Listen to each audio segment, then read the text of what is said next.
Barack is like the manager of Burger King. All presidents are, including Bush. It's like this, when your fries are cold, if your burger is not done right, you go back to Burger King, America, or your government, and you say, my burger's cold, I want new fries. First, you go to the cashier, that's the courts. You argue to the courts. The courts, if you can't get no justice with the cashier, you say, let me see the manager. I want to go to the Supreme Court. I want to see the president. The manager comes out. Hi, what can I do for you? Now the manager can override the decisions of the cashier, but you never get to see the franchise owner of Burger King. If you really have a problem with your burger, you need to go see the franchise owner. We need to go to the top or to the bottom. We need to go to where the real architecture of government is. And it's not in a president, it's in a global scheme. Politics in America today is identical to pro wrestling. And what I mean by that is, in front of the cameras and the public, we all hate each other. I'm going to kick my opponent's butt, I'm going to whale him from here to high water and beat the crap out of him. Yet behind the scenes, we all are friends going out to dinner. Went to dinner together. And it's all a work. All intermarried. Show business. It's showbiz. And that's what you have today in politics. The Democrats and Republicans aren't really opposed to each other. Left and right mean nothing. The only thing that counts is, are you working for Wall Street or you're trying to defend the people against the financiers?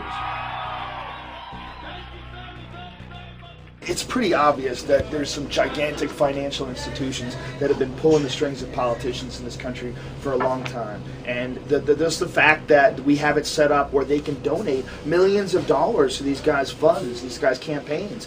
I mean, how do we not expect it all to go bad? America in 2009 was desperate for change. The past 8 years had been a disaster.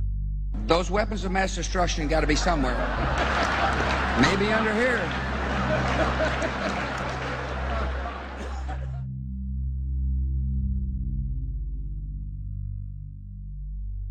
George W. Bush, who had claimed to be a conservative, had tripled the size of the federal government, shredded the Constitution, and destroyed the image of the United States worldwide. Nope, no weapons over there. Endless wars, over 1 million dead Iraqis, and more than 5,000 dead U.S. troops. The Patriot Act,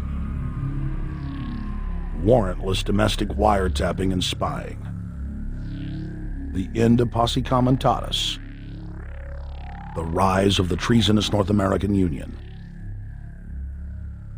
a deepening recession sliding towards total economic collapse. These factors and other abuses had the American people in a state of panic for their future and the very existence of the United States. The elite were in trouble. The people were beginning to see through their facade, past their front man, and to the ruling elite behind the throne. For the first time in U.S. history, both parties were universally hated. Congress had a 9% approval rating. The globalist agenda had stalled. And then, onto the scene came a man who promised change. Change we could all believe in. Barack H. Obama promised to end the war and bring our troops home fast. He pledged to uphold the Constitution and to stop the federal government from spying on the American people. Candidate Obama told American workers that he was going to get them out of NAFTA and GATT. And he's already breaking those promises.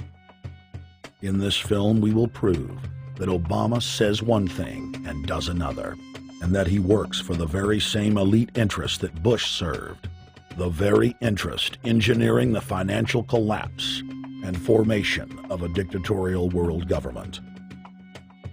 This film is not about left or right. It is nonpartisan. Our past documentary films are among some of the most damning indictments of George W. Bush and his administration that have ever been made. If humanity has any hope of effecting real change for the better, it will not come from the Madison Avenue false reality makers who have cast Barack Obama as the savior of the world. To alter our course from tyranny to liberty, to defeat the corrupt elite, we must get past the puppets and confront the real power structure of the planet. Now we can see a new world coming into view. A world in which there is the very real prospect of a new world order.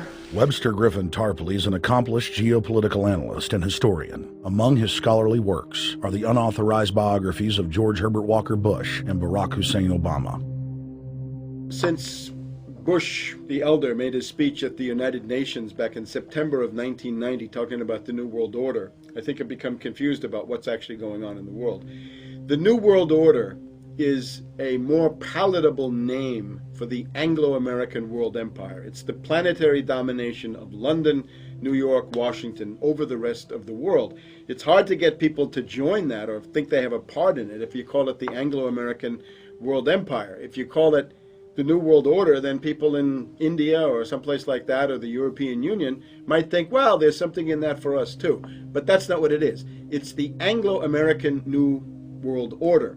It's really the old world order. It's the British Empire morphing into the American Empire. The U.S.-British world empire is what you're going to get. Combines of powerful men have always battled with each other over the levers of power. Gerald Celente is recognized as one of the world's foremost trends forecasters and is the founder of the Trends Research Institute. People that are knowledgeable know that the fight that this country has been waging since its inception is for the central bankers not to take over the country. And that's why people like Andrew Jackson were elected. And that's why people revere people like Thomas Jefferson and others. The takeover's happened, and it's a corporate takeover. Agents of the Bank of England attempted to assassinate President Andrew Jackson on multiple occasions because of his resistance against a private central bank being set up in the United States. And it was something that Abraham Lincoln warned. And this is, by the way, why I believe he was assassinated. This is the Lincoln quote. The money powers prey upon the nation in times of peace and conspire against it in times of adversity. It is more despotic than monarchy, more insolent than autocracy, more selfish than bureaucracy. I see in the near future a crisis approaching that unnerves me and causes me to tremble for the safety of my country.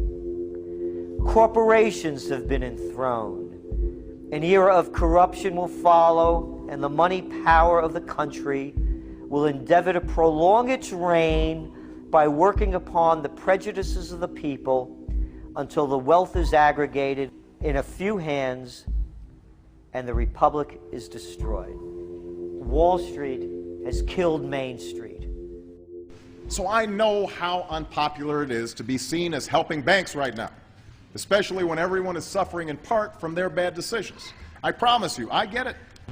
Up until about the Kennedy assassination and the beginning of the war in Vietnam, the United States is a very powerful engine for world progress. It's the assassinations, the Kennedy assassination, and the others in the 1960s, the beginning of the Vietnam War, and the beginning of the absolute domination of the Wall Street Group over every other interest. Nobody else counts except the Wall Street money masters.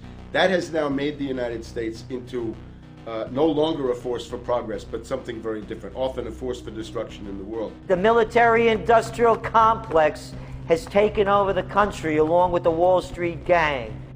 If you look also at the people that Obama has put on his appointments list, it's all Wall Street. It's government of Wall Street, by Wall Street, and for Wall Street. There's nobody from heavy industry. There's nobody from the auto sector, nobody from Silicon Valley, nobody from big oil, nobody from defense, no labor, no women, no retirees, no small business, nothing. It's pure Wall Street. The only people who have a voice in Obama's councils are Wall Street finance oligarchs. That's all there is. Nobody else counts for anything under Obama. It's the most extreme Wall Street administration we've ever had. Before his death, President Woodrow Wilson apologized to the public, regretting that he had been deceived by a group of international bankers, and the country's financial system had fallen into their iron grip via the Federal Reserve Act of 1913. Whether sought or unsought by the military-industrial complex, the potential for the disastrous rise of misplaced power exists and will persist. Dwight D. Eisenhower, he warned the people that the military-industrial complex was taking over the country. Only 3 years after leaving office, President Eisenhower's prophetic warning concerning the threat posed to our system of government by the military-industrial complex came to pass. President John F. Kennedy had enraged the entire elite network. Now, Kennedy was brought in as somebody who was expected to be a puppet. It was thought that his pro-Nazi father, Joseph P. Kennedy, the bootlegger, the speculator, would guarantee that Kennedy would be obedient to the establishment. They thought that Kennedy was a sex maniac who could be manipulated through all of this, but it turned out that through his personal suffering, Kennedy had discovered a personal sense of himself which went beyond just being a puppet, and he began to think about things like economic recovery, world peace, having a space program, making deals with the Soviets, cutting the Federal Reserve down to size, and a whole series of other things. Executive Order number 11110, signed by President Kennedy, began the process of abolishing the private Federal Reserve. Kennedy was also pushing for real civil rights reform and had begun the process of pulling the troops out of Vietnam. The last time you had an actual president was Kennedy. The oligarchs took swift and decisive action. When John Kennedy attempted to take the government back from the robber barons, he was brutally murdered. The message to future U.S. presidents and leaders across the world was clear: do as you're told or die. John Fitzgerald Kennedy was the last true president of the United States. And until the globalists are removed from power, we will never have another real one. The other thing about the American presidency you've got to remember is that this is a puppet post. It's automatically going to be a puppet post. The idea that Obama is somebody who's going to come in and exercise real authority when he's obviously been chosen and given everything that he's got by these financiers. Presidents are now little more than corporate pitchmen who take all the political heat, while the controllers remain in the shadows, safe from public scrutiny. Hip-hop icon KRS-One is not just known for selling millions of albums. He has led a tireless crusade against youth violence and has been a strong voice for human rights. If they controlled it before, what makes you think they're not controlling it now? The country was on a verge of revolution. They threw a black man up. Now we like this. They give him the money, they give him the bundling, they give him vote fraud, they give him the media whores, they give him goons, they even have elected officials making threats to put people in jail if they criticize Obama in public. All of this is the mark of a puppet. And that means that he is a puppet, actually more of a puppet than anybody else, more of a puppet than Mrs. Clinton would have been, even more of a puppet than McCain. He's the maximum puppet that we've had certainly since Jimmy Carter. They put a black face on the New World Order, and now we all happy.